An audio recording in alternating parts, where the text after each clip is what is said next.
Welcome to session 28 of Living is Dying. My name is Tsering. Today we'll be joined by guest speakers Khandro Thrinlay Chodon and Melanie Andrews. Ross and Annie Zangmo are our tech support. We have quite a lot to cover today, and I apologize in advance that we may go over time, but the session is being recorded if you need to leave at any time.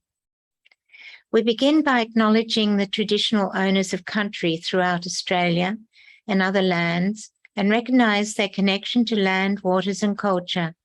We pay our respects to their elders past, present and emerging. In this session, we'll be discussing grief and loss from Living is Dying, Chapter 14, questions about other aspects of death. It gives me great pleasure to introduce, first of all, someone who is very dear to Dzongsa Khyentse Rinpoche and the masters of our lineage, Khandro Thrinlay Chodon. There is a strong link between the Khyentse lineage and the lineage which Khandro Thrinlay Chodon embodies, that of Togten Chakra Sri. Togten Chakra Sri was a contemporary and student of Jamyang Khyentse Wangpo, and Dzongsa Khyentse Rinpoche's own maternal grandfather, Lama Sonam Sampo, was one of Togten Chakra Sri's heart students. Authentic female masters are rare in the Vajrayana tradition, and we are fortunate that Khandro Thrinlay Chodon has chosen to spend much of her time here in Australia. Born in the lap of great Himalayan yogic masters in the sacred land of the Dakinis, Lahore, in the Indian Himalayas, she has been fully trained in the ancient yogic lineage of her great-grandfather, Chakra Sri. In addition, she has completed a master's in Western psychology in the USA and has been teaching in the West for 18 years. She is the founder of Kacholing, a worldwide spiritual and humanitarian organization. Embodying the essence of the ancient teachings, her unique style helps us to understand and know how to apply the truths of Dharma in everyday realities of this modern chaotic world. As someone whose life has embraced grief and loss intimately, it is perfect that Khandro Thrinlay Chodon can share her experience with us today. A very warm welcome to Living is Dying, Rinpoche. Perhaps you can begin by telling us a little about your life. Tashidelek, can you hear me? Good? Can you hear? Yes. Okay. So Tashidelek to all of you. And I'm here in Queensland, Koroy. And it has been so beautiful. I come back after 3 years here, back to Harvey Bay. And so I feel very blessed to be alive. And with all this COVID and so much upheaval, we all are alive. And I like the title, Living is Dying. We almost felt so strong in the living. There was so much dying just in these years. So I want to acknowledge that. And I want to thank all the great masters of our time, especially many masters, but feeling very strongly, they were alive, and now they are not physically here, but we feel them because they're living. And I was feeling very strongly what he's doing, amazing work on this planet. And so I feel very grateful to have so live and vibrant in our world and doing amazing work for all sentient beings and totally understanding these modern chaotic times. And every word he utters is such a, momentum on this planet in this time. So I want to thank Rinpoche deeply. And so I think So nice to see Kathy and Ross and all these wonderful people who have been working so hard. They dedicated their life to Dharma. And Ani Zangmo, I hear, and Ani Jimba must be there. I get so touched by these older practitioners from the Western world. And I know them since I was a little girl. So they're really, really taking seriously Dharma. And I want to rejoice in them as well. And today the topic living is dying is really important because, we say the bardo, the natural bardo of living, and we feel that the day we are born until the day, our last day, our last breath, every moment we are simultaneously living and dying. But we think we are living, but actually we are dying. And it's scientifically also we know the cells in our body every moment, life and death and life and death. And one moment the cancer cells go crazy in our system, and then we got chaotic because we never prepare ourselves to understand that. And I think this understanding is so important, that the impermanence of this physical body and everything around us, every moment. And for me, in this lifetime, I feel I've done really good karma in past life. I was born, she is right, Kathy, I was born in the lap of the greatest masters of our time. And as a child, I was held in their hands, and all the yogis and masters. And the day I took birth, I was born in the land of Dagini, very powerful place. And my mom herself, she was amazing. And she cut her umbilical cord by herself, and all the nuns wait for her children. So can you imagine this possible now in this lifetime? Now I come to the West, and everything is so hospitalized from the time you were birth. So I feel very fortunate that I had such amazing parents, and but at the same time, when I was only 7 years old, 7 or something, already my precious father, Kyabji Abram Rinpoche, such a great personality, such a great master. Time of Kyabji Khandro Rinpoche, Dingo Khyentse Rinpoche, Kangyo Rinpoche, Tuku Gyen Rinpoche, they're all contemporaries. And you can imagine, the death of whole Tibet, kind of the country, and they're making live this whole world like a torch. They're coming to ignite the Mahamudra and the Dzogchen teachings so live in them. And to this day, we all experience their blessings. Okay, so I was born in lap of these great masters, and very young age, I lost my father, Kyabji Abu Rinpoche. So the loss that I felt as a child was, I want to tell you few losses, big losses. Impermanence has always been part of my life. So when my father died, it was a big loss for many people. And for me, it was very personal, but I didn't feel so heavy because I was a little child, and the loss and the grief was held by the whole community, because he was a great master, and whole community, I remember. And first of all, when he was dying, I didn't even see that.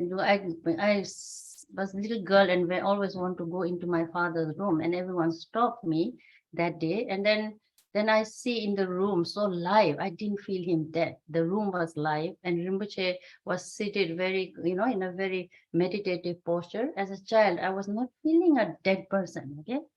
And this experience feel very strong in my being. So when after my father died, and the whole community, and there was great masters like Kyabji. I remember very clearly my uncle Kyabji Thukse Rinpoche, and he had come. Anjin Rinpoche, also my uncle from Shakishri's family, and then Khenpo Thupten from Manali, very great master in Nyingma master, and they all had in his cremation, fire, each direction, all these lamas. And I was this little girl, not understanding what's really happening. I didn't feel dying. It felt like a celebration, But at the same time, I felt my mom, when I'm sleeping with her, I felt her sadness. I saw her crying, grieving, But rest of the people were like really kind of a shock.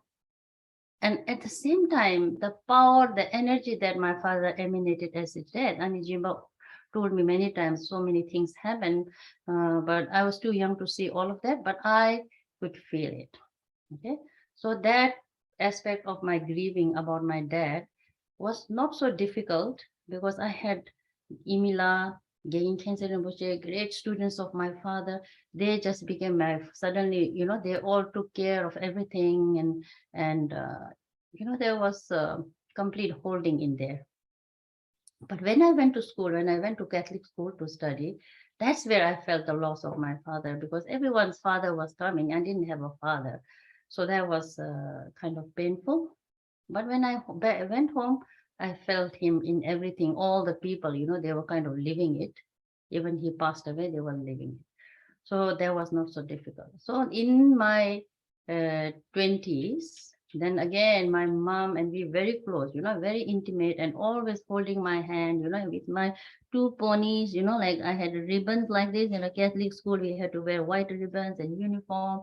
And, always with my mom, going to market, shopping, everything I used to do with Amala. And whenever I come from my boarding school, I would, when my mom was waiting with open arms, I was the only daughter. So there was this big bonding.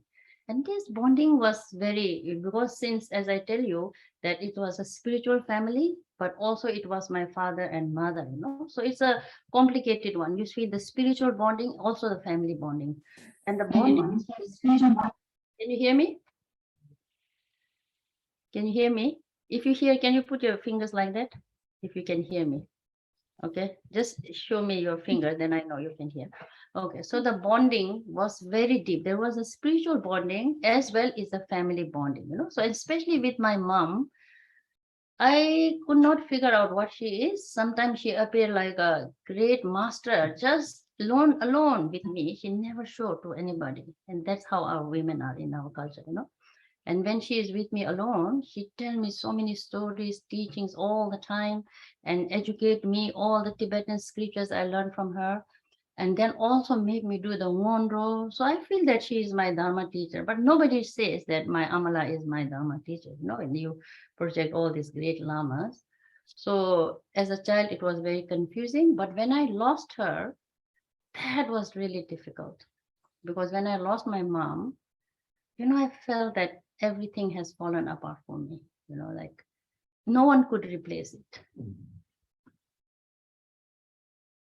And that no one can replace. All these, men, lamas, family, my father, student, Gain Cancer, they were my masters, but mom it was very special, so genuine and so pure. So it was very difficult. And I felt that, there's no more life for me. I felt like dead inside. So I need to share that I felt dead, numb, and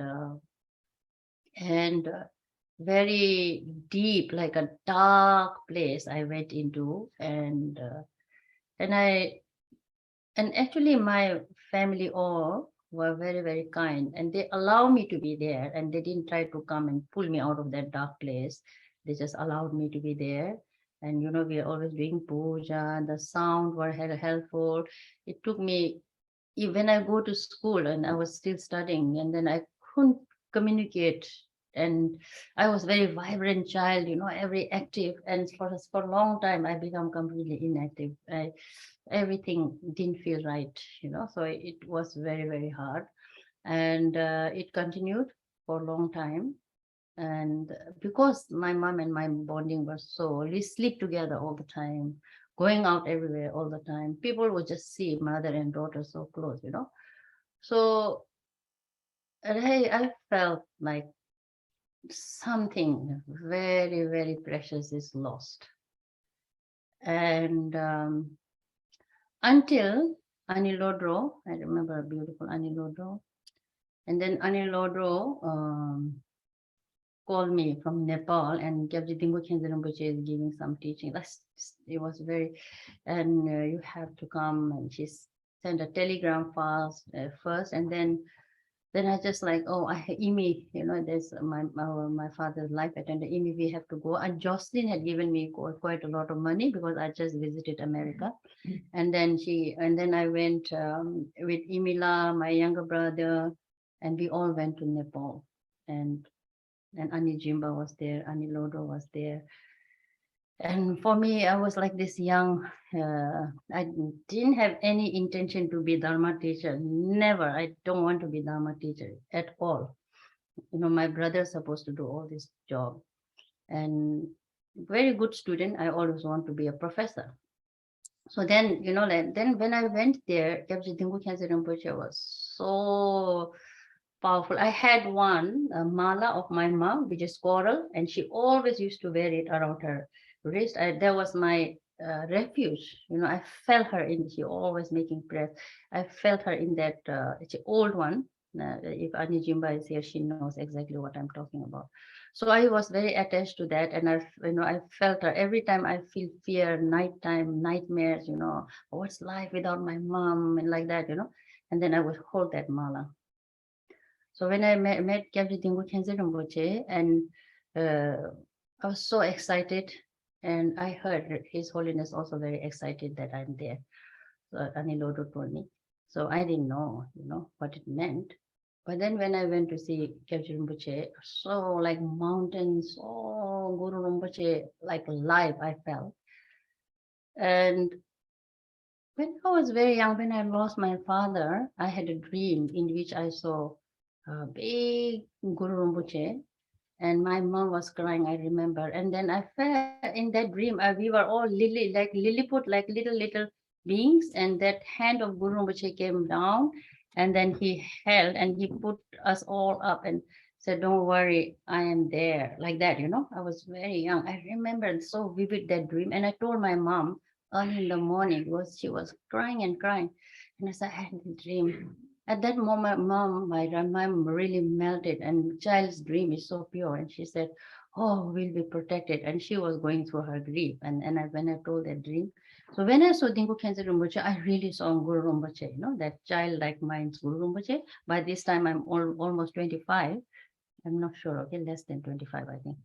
Then when Dingpo Khyentse Rinpoche, I saw sitting, and then he smiled, and I have felt like the greatest protector on the earth is here. And I felt that I'm dwindling, my sufferings are dwindling, and Rinpoche is holding me. And the mala that my mom, like I was holding, I just let go, and I was just offered that to Rinpoche. That was quite amazing. I was so attached to that piece of mala, and suddenly I was offering that to His Holiness. And His Holiness saw that so purely, my heart, because that was the most big attachment thing I had. And then when I offered that, and next day, Rinpoche gave many empowerment, and I saw that as an object of empowerment in a little bowl, and he was blessing everybody with it. So in that moment, of course, the grief never ends somewhere inside in the physical level. But in my mind, I just felt that my mom is vast as the sky.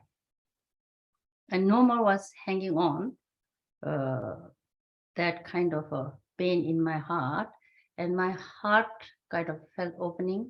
And then that moment, Gyabji Khyentse Rinpoche sent me in retreat and all of that. That's a different story. So that's very personal to me. And then my life started to take direction of a more Dharma practitioner.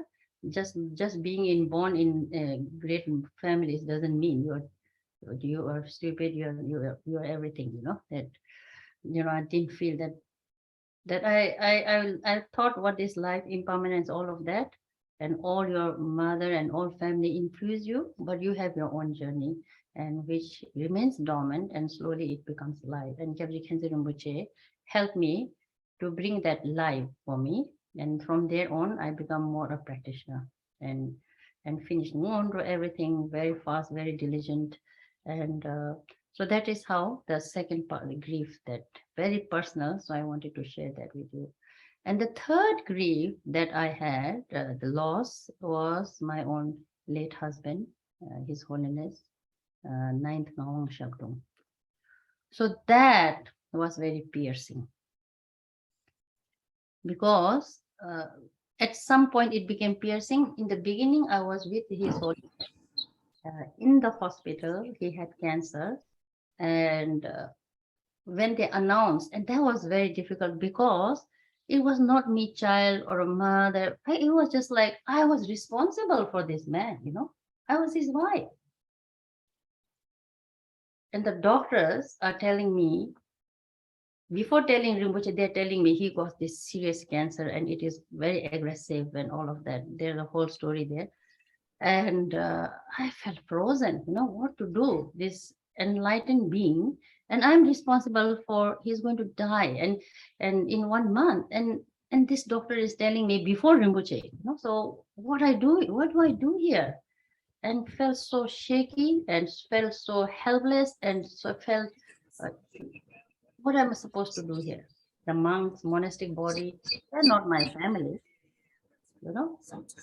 And I think my father, mother, all my gurus were died for them.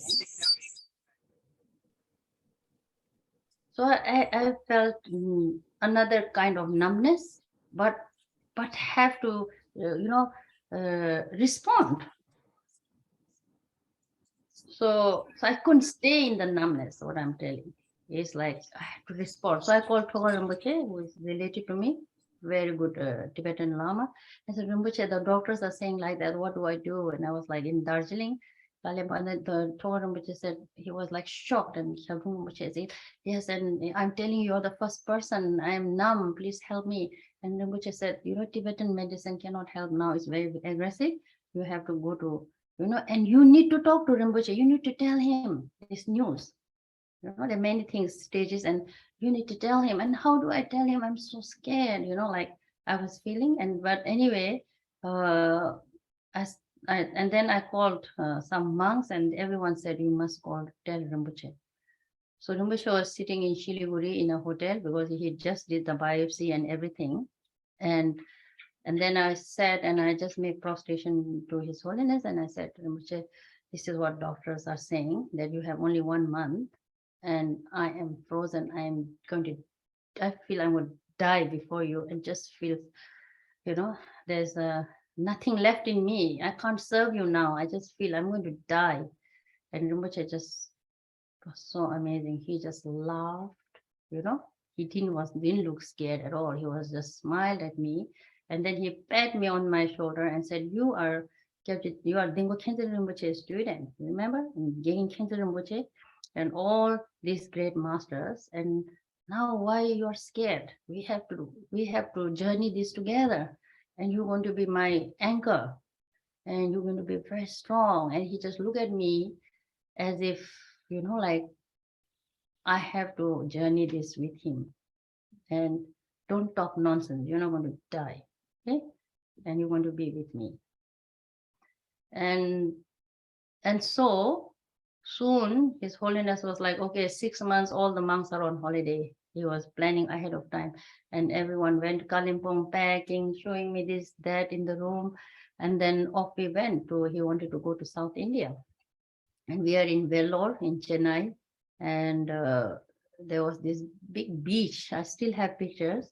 And I felt, because Rinpoche was so empowering, I felt really strong that I have to do this with him. And I had terrible cold, and the doctor said people with cold not allowed to come in. By the time I got to that beach, Golden Beach or somewhere, and my cold, everything evaporated.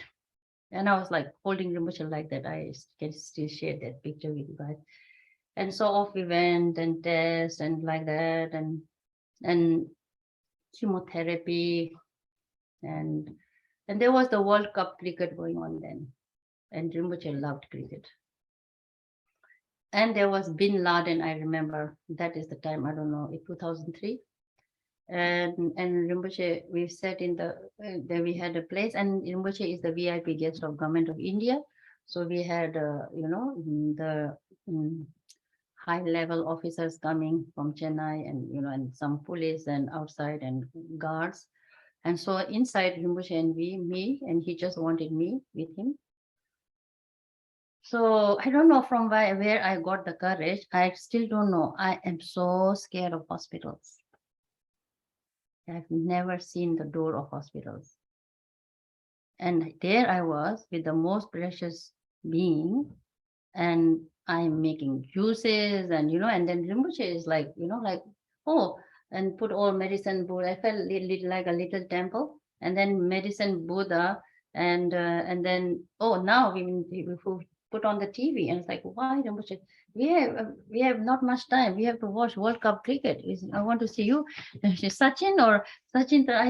And he used to love cricket. By the time I get married him, I also got involved with all this cricket. Now I know none of them, but in those days, all this, Australian, Shen Won, and all. And then he was like, and he getting the chemotherapy here, and then watching TV was like, it became like so. I forgot that he is going to die because he was like so excited, and that's how he extended his life. 6 months I was in this hospital in South India, serving Rinpoche.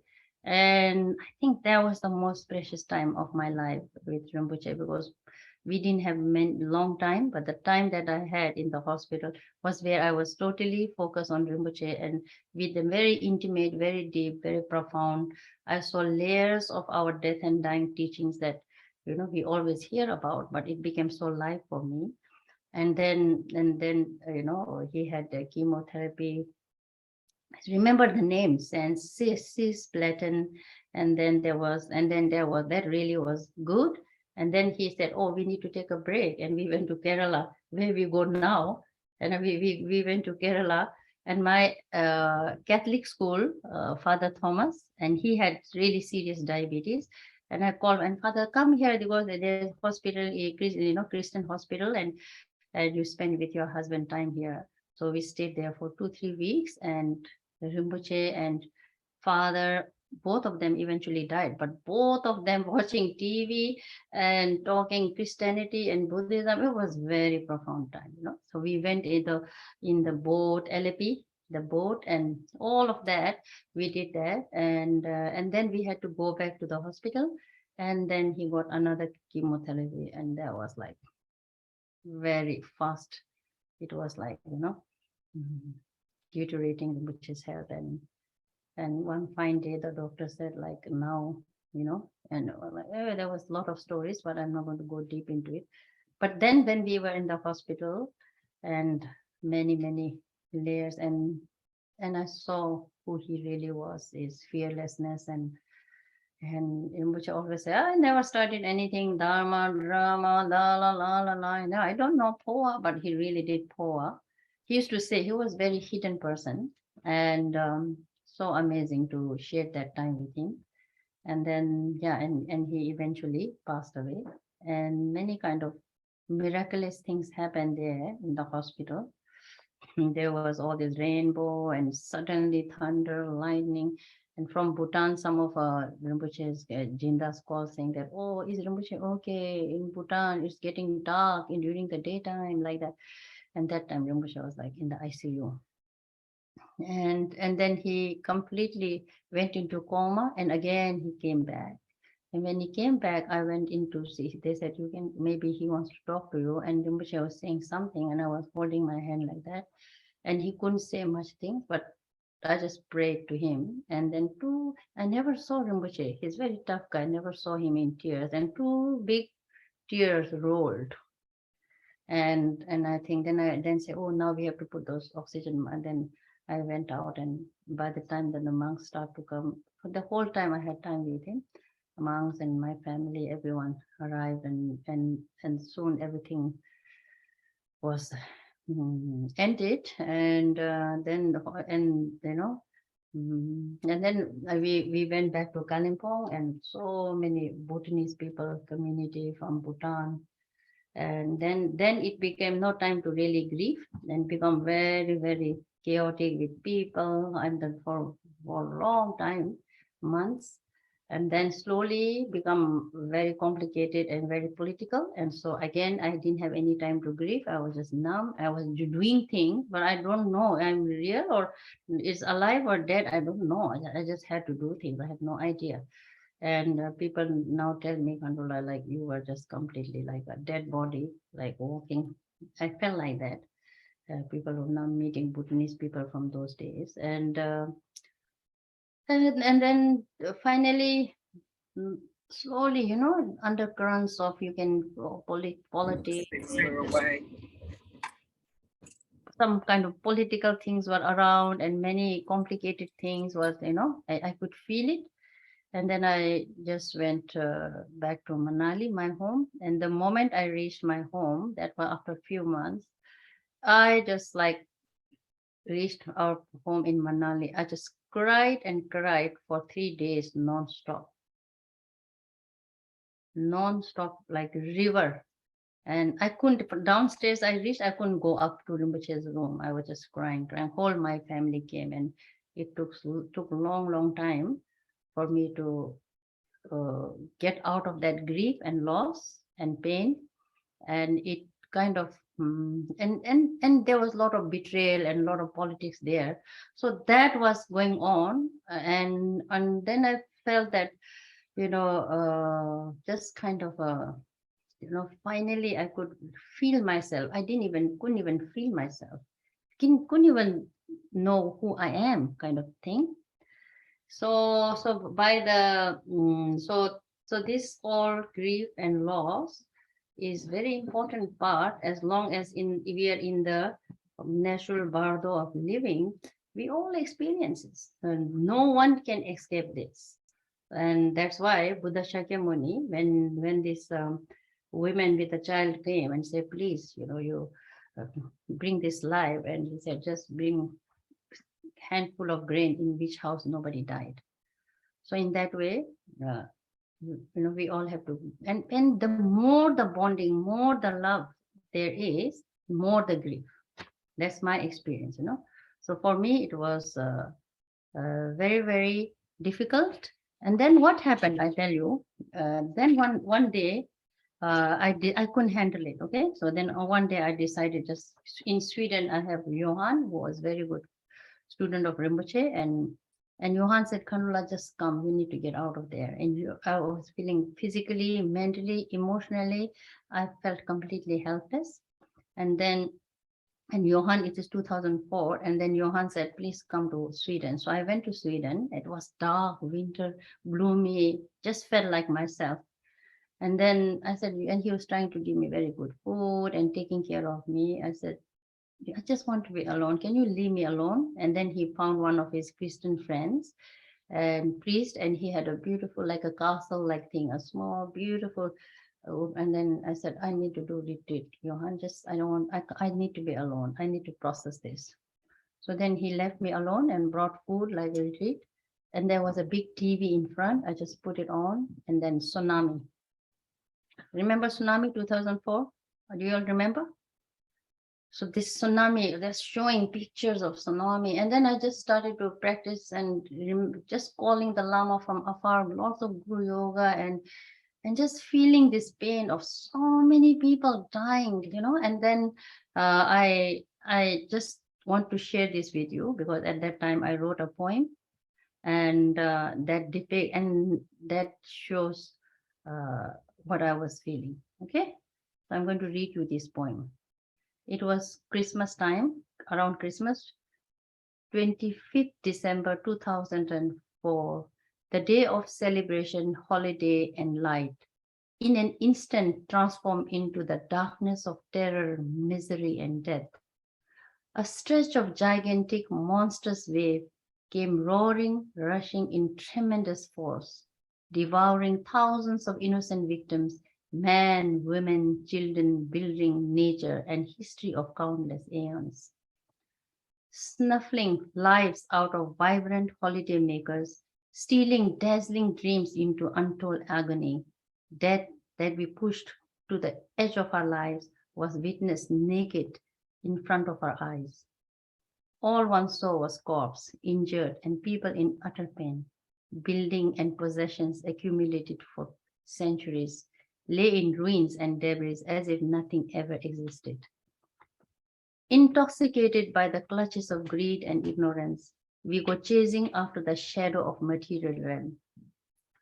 Dwelling in delusion of selfishness, we destroy the abundance of nature. Helpless by forceful wind of karma, mankind undergoes excruciating pain. What lesson are we to learn from this disaster? A lesson of awareness and compassion, a teaching of impermanence and death, maybe a blessing in disguise for some, definitely an unforgettable experience for many. Whatever it may be, we do not want our planet to be hit by such waves again. O Buddhas and Bodhisattvas of all direction and time, and inseparable masters in my heart, bless us and have compassion to purify our collective karma, accumulated from countless lifetimes that wipe out so many innocent lives. Please bestow upon us the blessings to help make our earth a heavenly realm with peace and joy permeating in expanse, and all beings dancing in the purity of its bliss. So in this way, this poem and this what I saw images, and I was sitting with that, and that pain that I had in my heart started to transform into compassion, and I was just oozing out, and that really life I felt, all the blessings that we hear. Sometimes you don't really can visualize, you mean, but it become numb. And suddenly I feel that rays of light that in the teachings, you people are also cancer which is students. So when you practice, you don't see so much light. And then I felt this heart opening and rays of lights of, blessings of my gurus passing through, and my own suffering becomes smaller and smaller. It was dwindling away, and feeling this pain of other people. And I think that must be what compassion is. I don't know. That must be, because I'm telling you my own experience. And that must be the thing that is transforming when you have compassion, that pain. And I feel to this day, the pain is the most powerful ingredient for compassion. I don't feel pleasure. It's not the one. So Rinpoche, that brings us back to the book. And obviously your grief was very deep and very intense, especially when His Holiness Shabda Rinpoche passed. And one of the questions that is asked in the book is, how can I help and support someone whose grief is so intense that they can't move on? And it seems like you're sort of showing us the way through your poem and so forth. But if you could just say a few more words about that, about how to help and support someone whose grief is so intense they can't move on.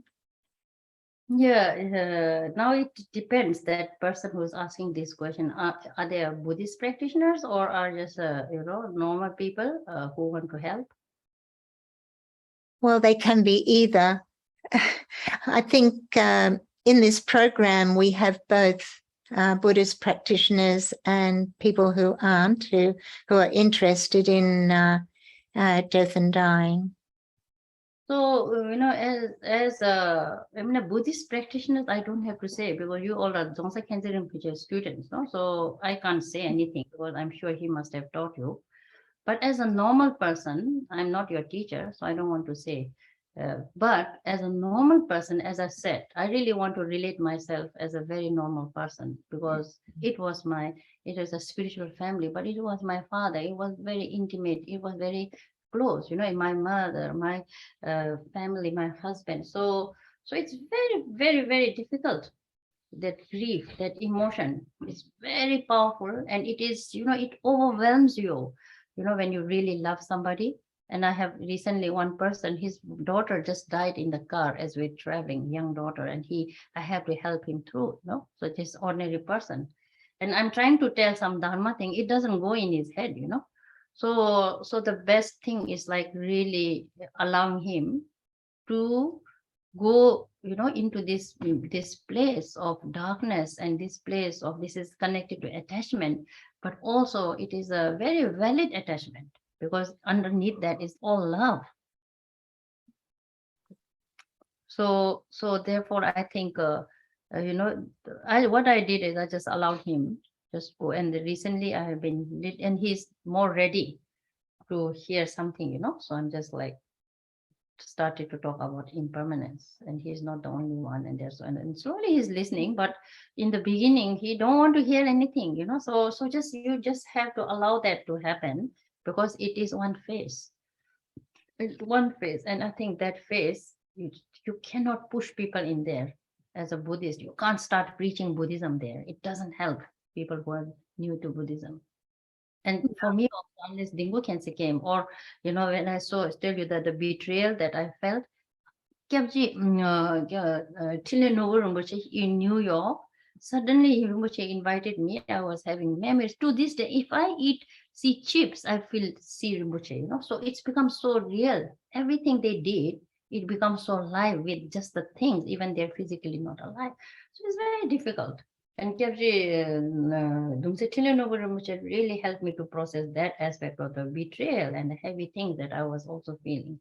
So I had all these great masters, but not everybody have it. So I think you just have to be in a very ground level and feel that and help them to process in the beginning, and slowly, slowly move them. Otherwise, I think it's not going to be possible. Mm. And the other thing is that death is not spoken about so much. And how do we prepare children for the death of their mother, for example? Or what kind of support should we give a child who's lost her parents?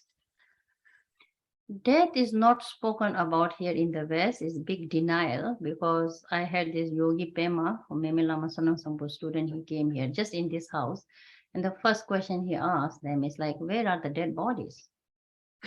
So when you go in India, you will see dead bodies all the time, So somehow we know that, this is going to happen to us, and the denial aspect of the living situation is more difficult for children to explain, because they don't understand at all, So I have my own niece whose bird, very dear, and the guinea pig died, and she is going through all this, and I have to just hold her. And and I think mothers and all, when your own mother is dying, it's your refuge, your everything. And so when they are dying, it's just like you have to go through all these phases of our, and in the West there is no family really to support, so it becomes even more difficult. But I think allowing these kids to see this process, and I had one guy called John, and his daughter, he had cancer and he died in 5 years, but blessing of Thauden Shakeshiri is a Cherese, and I introduced him. Before he studied with Gilupa, and he's like in technical mind, but he cannot, and doctor said, you're going to die. So then I said, you practice this one. He come to me for refuge, so I gave Thauden Shakeshiri's teachings. And then he died with Cherese. And the little girl, I said to his wife that you just have to make her experience. And Zenobia to this day, and she gave shower to the dead body in the end. And blessing was prolonged his life for 5 more years. And then finally he died. And the whole family, he went into such a devotion place, And so with me, when I meet people here about death, I always help them like that, just holding them first, and then next step and step by step. If you're new, if they're Buddhist practitioner who are really processed, when you tell, they do understand, Thank you. And thank you so much for sharing from your heart, Rinpoche. And we're so fortunate to receive your heart advice, along with the blessings that come from you all the way down through your practice lineage. And I'd just like to now come to the often overwhelming grief experienced when a family member or friend takes their own life. And to speak to us on this, I have I welcome Melanie Andrews, who's a program worker with Standby Support After Suicide in the North Coast team. And we'd really welcome some words from you, Melanie, about this often difficult to approach subject. Thank you, Tsering. Thank you so much for having me. I really appreciate it. I have some slides which I will share.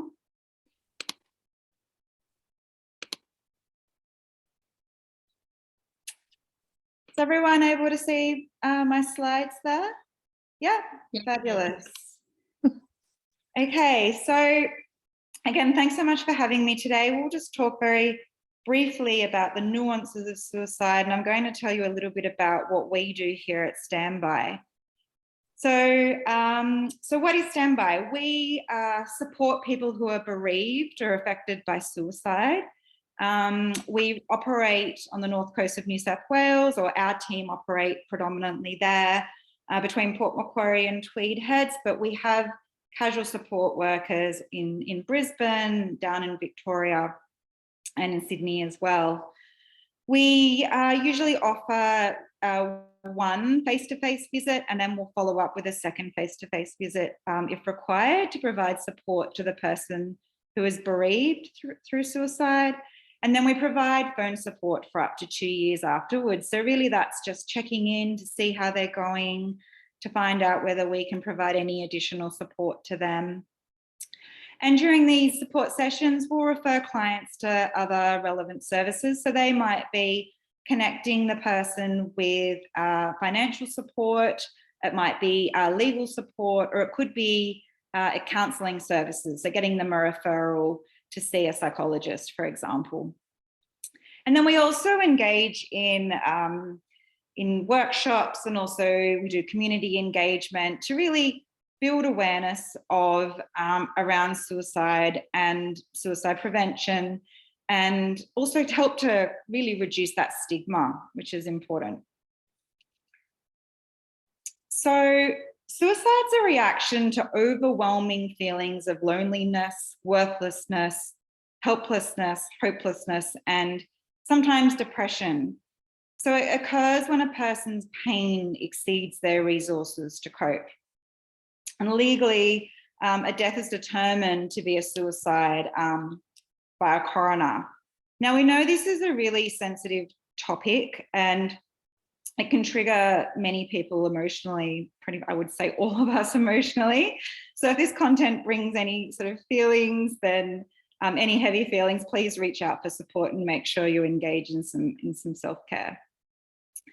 So let's talk a little bit more about what makes suicide different. So there are some really key things that I guess makes suicide different from a normal death.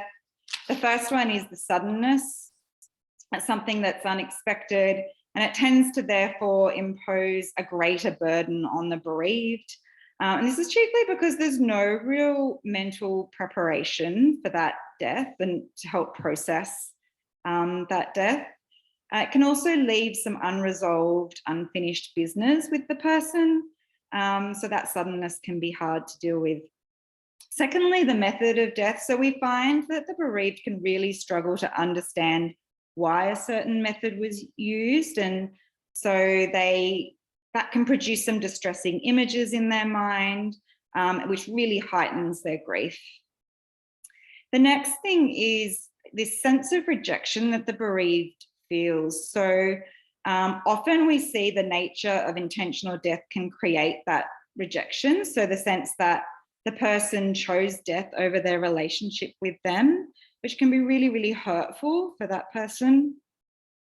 We see a sense of responsibility as well in these people who we support. So a lot of guilt and blame that is happening. And particularly with young people, we see certainly sort of Gen Z, those younger generations, they do feel that burden of responsibility for the death. And they feel they could have everyone feels as though they could have played more of a role to prevent the suicide. And often it's really, really difficult once someone has made up their mind to take their life.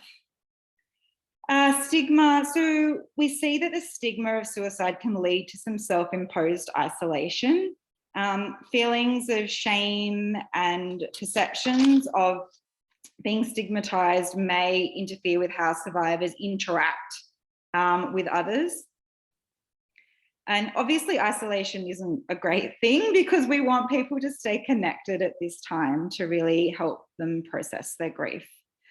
Death by suicide might also compromise the usual grief rituals. So we see, for example, that feelings of shame, stigma and guilt may lead a family to have a private funeral or burial. And importantly, that might deprive the bereaved family from receiving the support and comfort afforded by such ceremonies and rituals. So those rituals are often really important things to occur for the grieving process. And then death suspected as suicide are the subject, obviously, of a coronial investigation. And the death isn't registered until those investigations are complete and the cause of death is assigned. Often this can take quite a long time, sometimes more than a year. So that can be really, really tough on those who are bereaved by the suicide. And then finally, the question why. So people bereaved by suicide frequently feel they need to try and explain why the suicide has happened to others. And this is really beyond their understanding. Many want to end their unbearable pain, but they don't necessarily want to choose death. They just feel as though there is nothing left, and that's why they choose that way of ending their life. So they're kind of some of the key things that I guess make suicide different from death, from a normal death. Speaking about suicide is really, really important. We want to be able to reduce the stigma in the community because we feel as though that is really essential to preventing suicide. It is an issue of community concern in general, and much of the literature demonstrates that having a conversation with someone about suicide does not increase suicidal behaviour. It is really important to engage in these conversations with others if you suspect that someone might be having active suicidal thoughts. And then finally, we've just got a few tips and tricks here around speaking about suicide, because language is really important to consider. And over time, there have been some shifts in how we talk about it. So we can say non-fatal or made an attempt on his or her life, but we won't say that the suicide was successful because we want to avoid presenting it as a desirable outcome or glamorizing it in any way. We can say that they took their own life, or they died by suicide, or they ended their own life. We can say that they died by suicide, but probably one of the big ones here is to avoid saying committed or commit suicide, because we want to avoid that association between suicide being a sin or something that is associated with crime. So we really want to remove that committed word from the equation. We can say concerning rates of suicide or cluster of deaths, but we don't want to talk about a suicide epidemic. We want to avoid that sensationalism. So that's a really brief overview of what we do and a little bit about suicide and what it looks like. That's our phone number. It's a 24/7 line. So we are there for anyone who wants to pick up the phone and speak to us about getting support if they're bereaved by suicide. And if anyone would like further information, our website, which I don't have on there, is standbysupport.com.au. So feel free to go and look. We've got some great resources there too for you to look at. Thank you.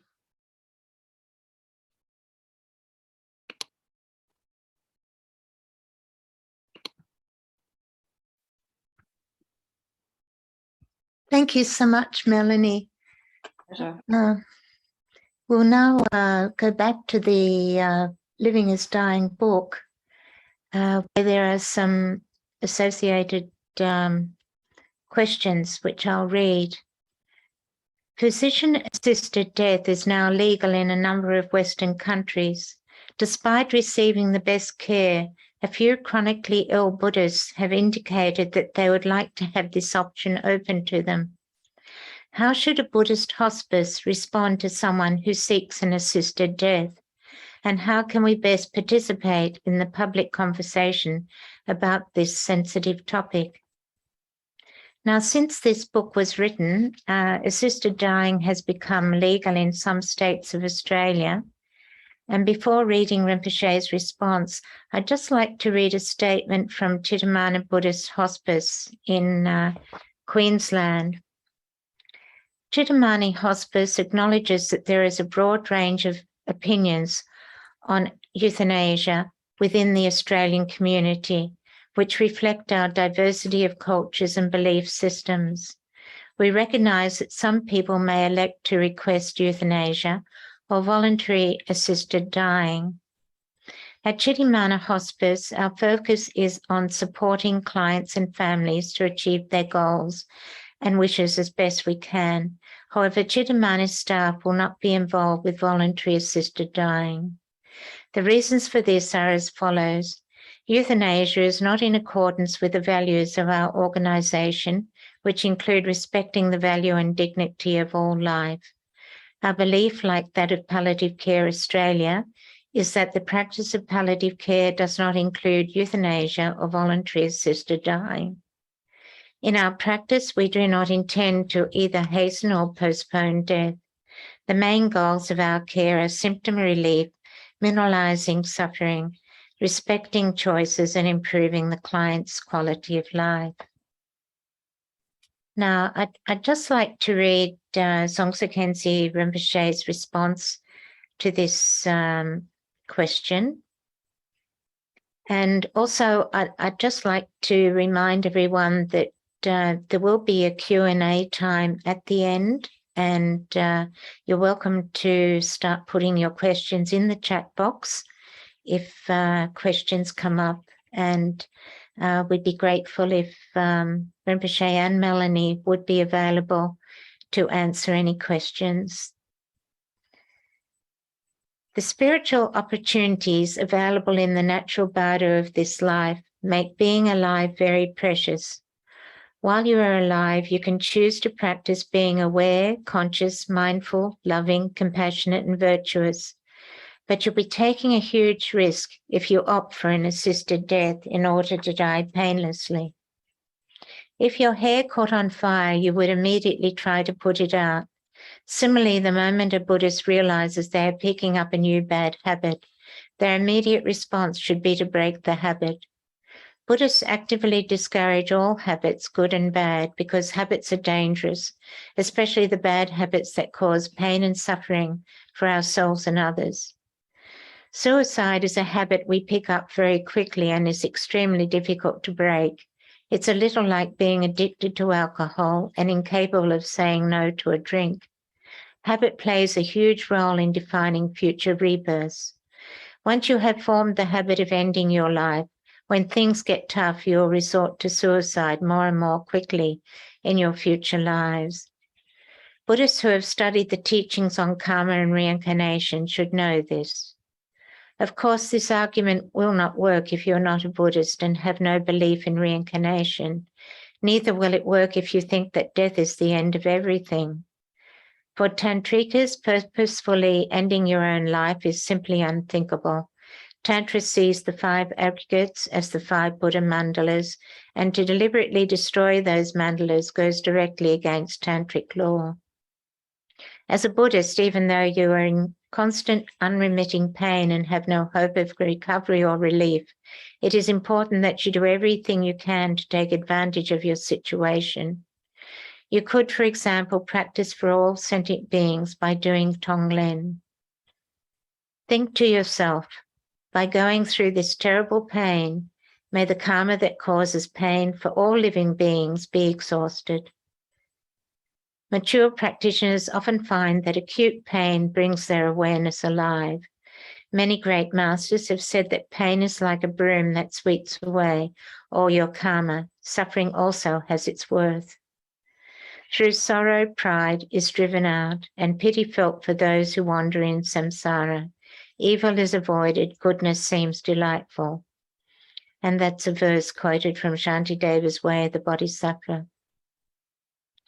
And the next question is, what is the difference between euthanasia, assisted dying, and assisted suicide?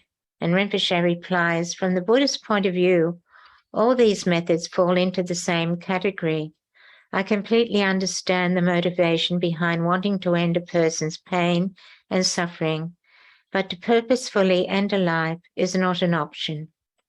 Maybe what Buddhist hospices and care centres could do is to teach the dying how to offer the remainder of their life force to all sentient beings through dedication. This is a far better long-term solution than letting people end their lives with an overdose of pills. Now, I'd just like to quickly read a paper from the Associate Professor Richard Cly, who's Director of Palliative Care of St Vincent's Hospital, Sydney, and a member of Palliative Care Australia's board. So Richard Cly says, the first person I had to tell they were dying was my father. I'll never forget it. He was 46 and suffering from kidney cancer. I was a 20-year-old medical student who had to read through my textbooks to find out what was happening to him. Not one doctor had told my dad that he was going to die. Not one had told him when it might happen. Not one had helped him prepare psychologically for what was happening to him. He looked to me for answers. I looked at my textbooks. The answers were confronting and didn't include any advice about how to deliver this kind of news. I had to tell my dad that based on my research, he had maybe months. He thanked me. That was when my career took a dramatic turn. Previously determined to become a cardiologist, I refocused and set my sights on working with cancer patients and eventually to palliative care more than 20 years ago. During that time, the euthanasia debate has been raised several times, as it was again this week. Advocates of euthanasia are concerned about Australians dying in unbearable pain. On this issue, I can relate to them. Absolutely, I'm concerned too. I can also tell you that complex pain can be temporary and treated. Treated pain does not mean free of pain. It means that patients and families can still function and enjoy their limited time. Palliative care can help overcome it, and when it does, people come through the other side, grateful for the days or weeks they have to patch up relationships with siblings, parents or friends, or to spend valuable minutes with their grandchildren. Most Australians choose not to engage with death until we absolutely have to, and that's understandable. I have a young patient who hid her illness from family and friends, and now that she is close to the end, she has regretted not having the chance to resolve many things with her family. But more importantly, she's not been able to help her family plan for the future without her. Because we avoid death, it's hard to know what we might want when confronted by its reality. When considering death in the abstract, it might seem euthanasia is a good way for Australia to head, but I'm concerned we are too caught up with our right to die while not investing in the system that helps us live as well as possible before we die. I agree there are problems with how Australians are dying, but I think access to good quality palliative care can change that. Australians want to die at home, but need better support services to do so.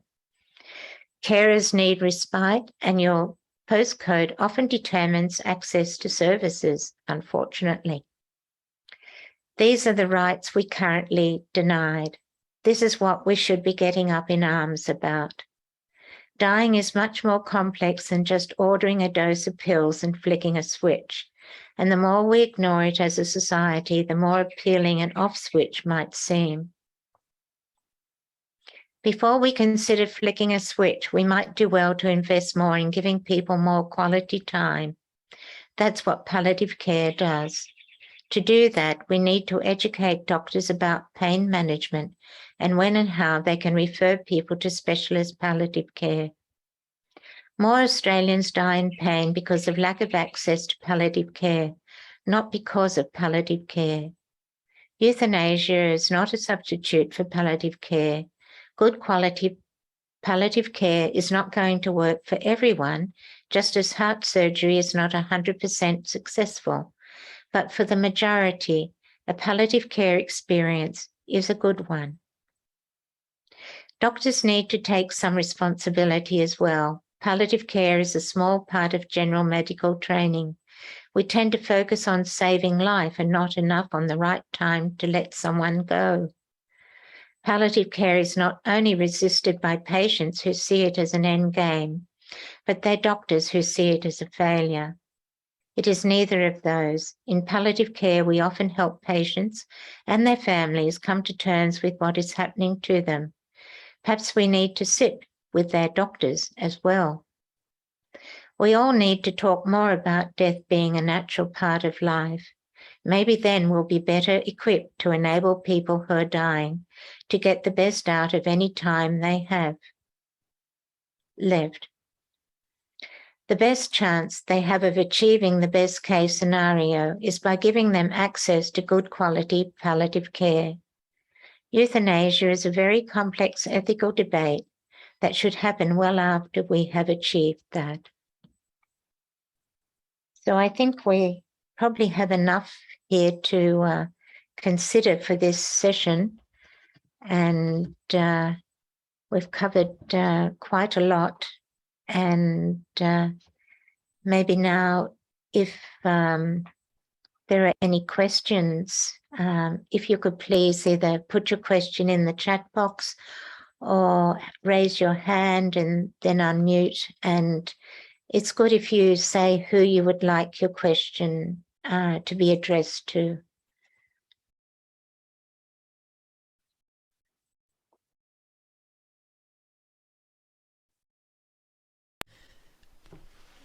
So I'm just reading in the chat box. This is not a question but a comment for Rinpoche. Just want to inform Rinpoche that her friend Mr. Reza Ganawan passed away on September 6.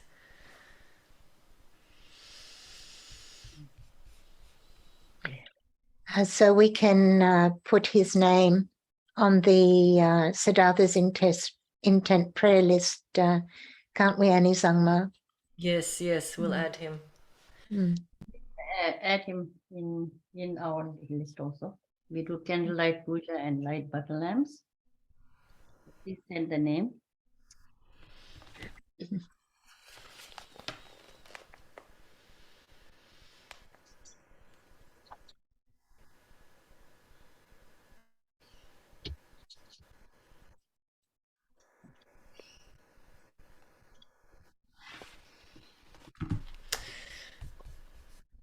So there's no other written questions at the moment. I'm just going to check if anyone's got their hands up. I can't see a hand up, but I'm looking.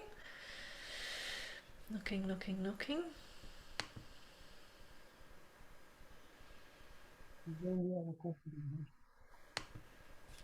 I would just like to say to Melanie that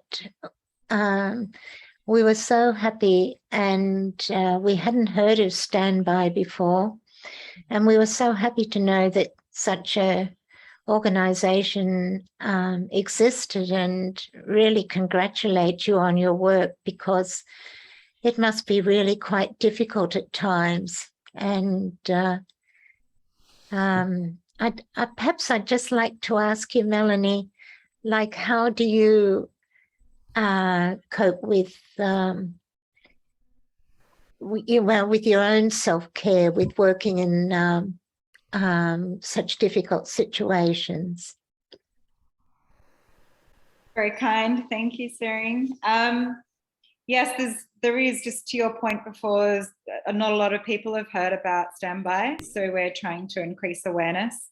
In terms of self-care practices, we're encouraged to seek supervision or counselling, basically, when we conduct these support sessions, because they do impact you in ways you sometimes aren't aware at the time of how they impact you. But I'm pretty aware now of what my mood lifters are. So nature and music and things like that. And I think it's important for everyone to be aware of what those self-care go-tos are for them, you know, if they are sort of experiencing grief, then they're things that are really important to put in place to be nurturing yourself and doing those things that really kind of fill up your cup. So yeah. Thank you. There's a question here. This is directed to whoever wants to answer it, really, because it's a complex one. My father, who is not a Buddhist, has made it clear that he wants to choose the time of his death and be assisted to die. As a Buddhist myself, how do I deal with this? Well, I'd really like Rinpoche to answer this, but before I ask Rinpoche, I'd just like to say that we have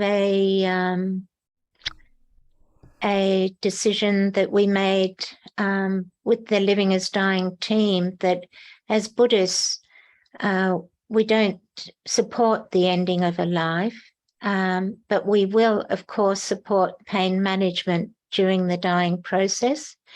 And if someone's choice, who we know of, is assisted dying, we'll be offering them spiritual support with prayers for a favorable and auspicious rebirth.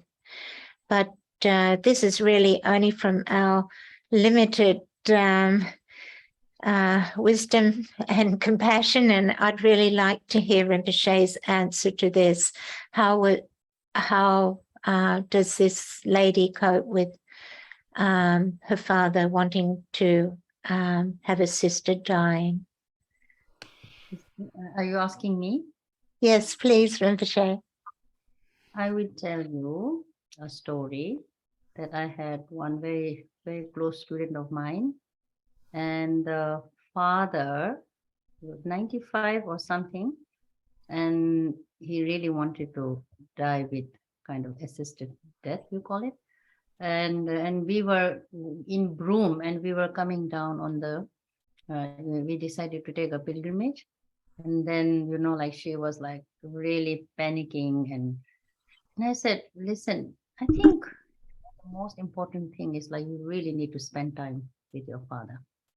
I think it is just, you know, just in the Western country, they don't spend time, or nor the, you know, elders are too proud and they don't, you know, seek help. But she said, oh, he doesn't want help. I said, just push yourself and go. And after we went, and she was, instead of panicking this all, just go and spend time, quality time, and you see what happens. Okay.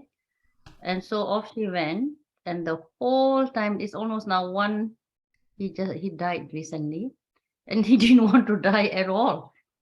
So and then he didn't want to die at all with assistant. The daughter spent the whole time just 100%. You know, this is one chance lifetime you can spend time with your father. You know, just go, push yourself. You know, just go. You know, and she went and she dedicated herself 190%. And the brother was very complicated, you know, all about the wealth and money and all. But I said, you don't think anything, you just dedicate to him, do whatever he says. And he's very stubborn. And she did it. And suddenly he was just so happy. He prolonged his life for almost a year because, you know, somebody was spent time with him. And he was like, and then she got this kind of assistant, I don't know what it was. I'm not good with this. Okay. And then some nurses came, and government also have a lot of help, I realized. And then they had nurses and everything happening. And the old man was so happy. I went to see him as well. And it's like chatting away. He wanted some people to chat with him, I think. And then in the end, he prolonged his life, and he stayed almost 1.5 years. And she was so happy, and now she sought out all them, you know. And then I said, don't do all this, brother don't want to help at all. But I said, don't worry. And she said, I said, no one need to help. You need to help. Don't worry about your brother. You have your own karma. You just focus. And that's it. And she really listens to me, and she just did what I said. In the end, the father was so happy that his daughter came, and then in the end he wanted his grandson. She doesn't have children, so the brother's grandchildren also came, and then then he was so happy, and finally he died, but very happy in the end. But he really wanted to kill. He was like, he just want to take all these medicines and overdose and die. I don't know much about that. Okay, so then when she was panicking, because he said that now, yeah, I want to take medicine, and the doctor, he said, I want to, and he wrote down all of that he want to do. She, after 1-2 weeks, he changed his mind. Oh, that's a this- wonderful outcome. That's This is only about 5 months ago, so it's just a very live thing that happened. oh, that's wonderful to hear. So I think we did, when they're older, you can mold them, but you have to spend time with them, and they are very pushy, and then deep inside they're playing opposites. Yeah. And the older people, they are like that, So I know my own teacher, Jane Kenzie, when he become 95, I don't need help. I'm very pushy. We used to push, and then he used to prolong his life, One time things got stuck in his throat, and he was almost dying, and we all made prayers and procession. 10 years more he lived. Oh, that's wonderful. Really needed from the family. This is my personal experience. This is only 6 months ago, and she just took care of her dad till the end so deeply, and she's so happy forever and ever that she did it. Okay, so it help. The lady who was questioning the question, does it make sense to you? Just try it out. You have some chances.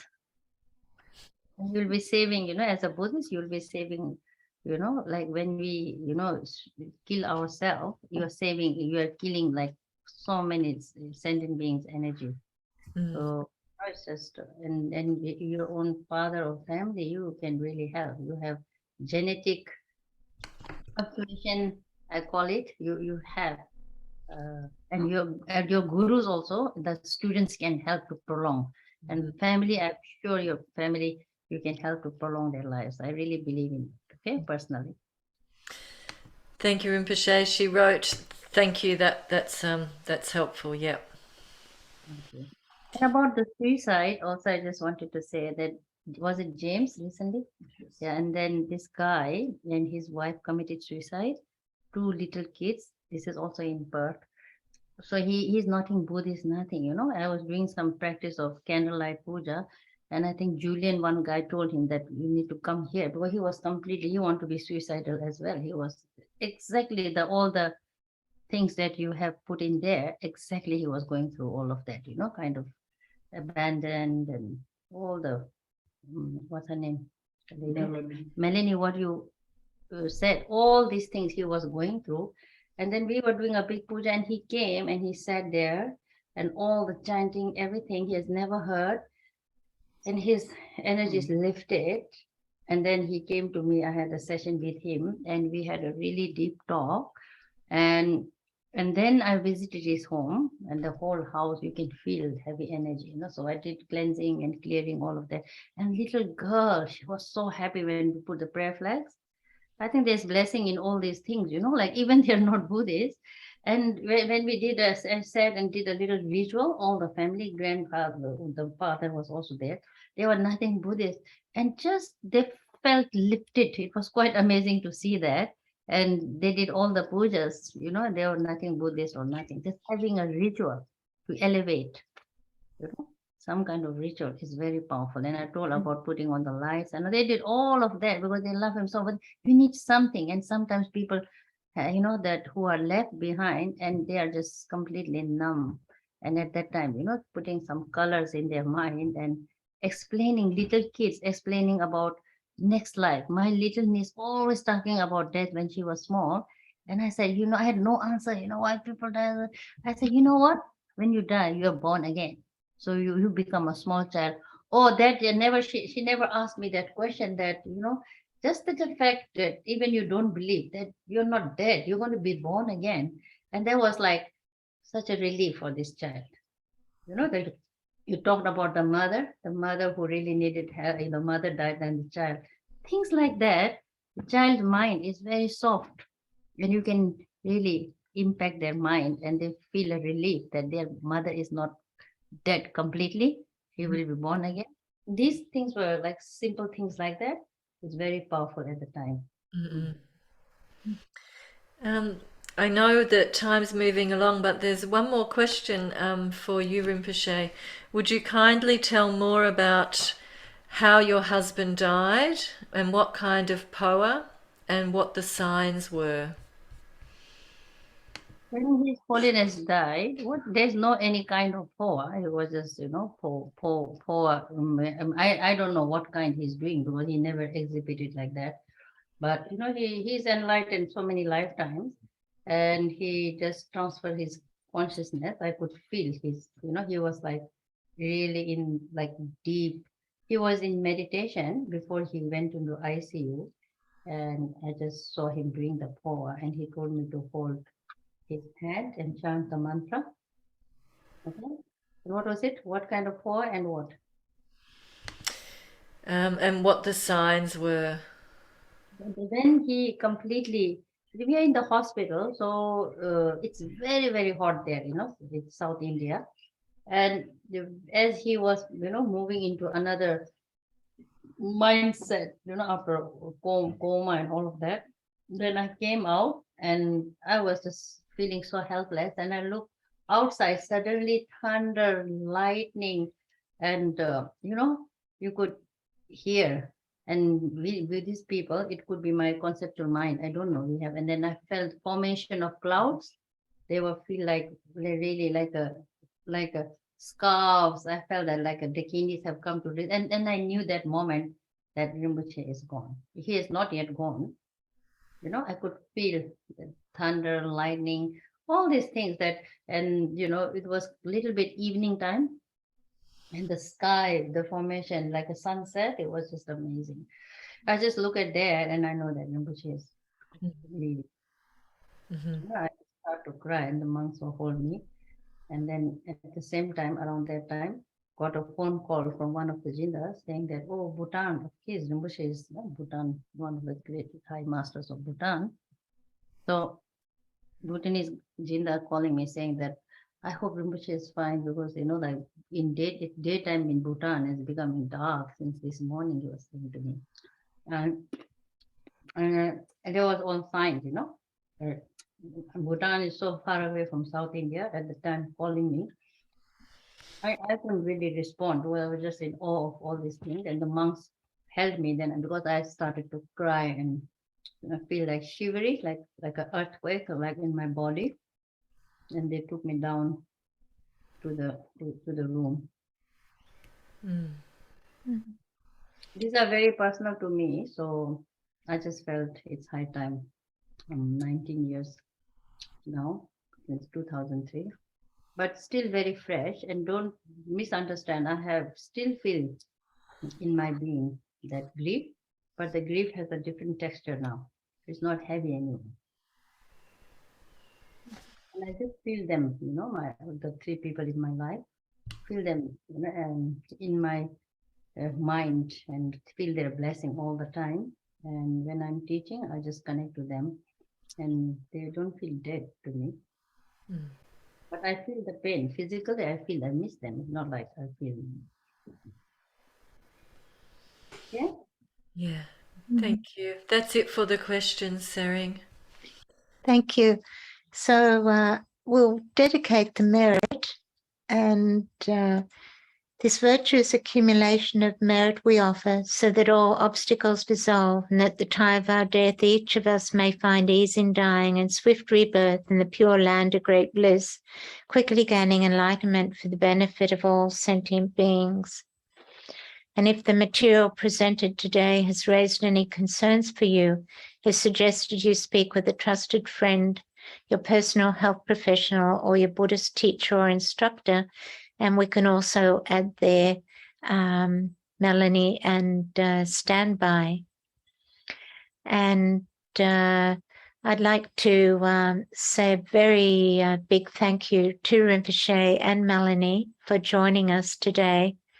And we really enjoyed what you had to share. And there's been many messages of thank you that have come in the chat box. And excuse me. Next week, Annie Zangmo and Zulma Gosha will be guiding us in the practice of Tonglen, as well as Siddhigarbha practice for babies who have died. And I'm not sure if, because it's so late, whether Rinpoche would still like to do a little chanting for us. How does that feel, Rinpoche, or is it too late? First of all, I would really want to thank you yourself and Ross and all Rinpoche students, who is, displaying this very important topic. It's the most important. There's nothing more important than this. It's high time in the West we talk, and it is my vision to work on this in the long run. In the Western world, it is really necessary. So really thank you for having this platform, and I really enjoyed each of you and all the participants. And one fine day, we all will die. This precious body that we carry every single day with us, this is also not ours. So nothing belonging. I have His Holiness Shabrum, which is hair, everything, and He's not there. So this is so fragile, our life. Therefore, very important topic, and we don't know when we are going to die on top of that. That's the worst thing. I wish I knew. but anyway, seeing all these great masters die, we can prepare ourselves this very moment, just connect to the enlightened mind, and that is available all the time, wherever. You don't even need a temple, your own heart is temple. So therefore, I dedicate to all of you to have insight, compassion, love, joy, abundance, as long as we are living. And one fine day when we live at that time in confidence, like all our great masters, I wish and I aspire that we all become one in enlightened mind. And then so lama rainbow aginingar pemesyoduna devai meba kavai shoni Usoen togi jingi lado enjo deni ba shindu ba kebu dendo eto bar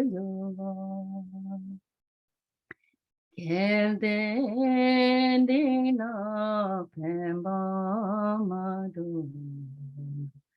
Chindi Yanda Joar Kala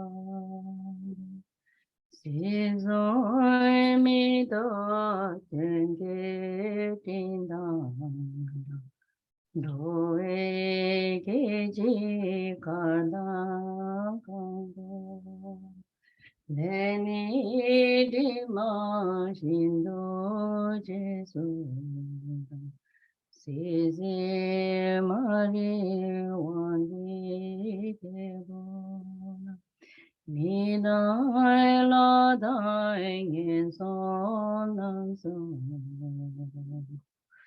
Penai Zage Kolo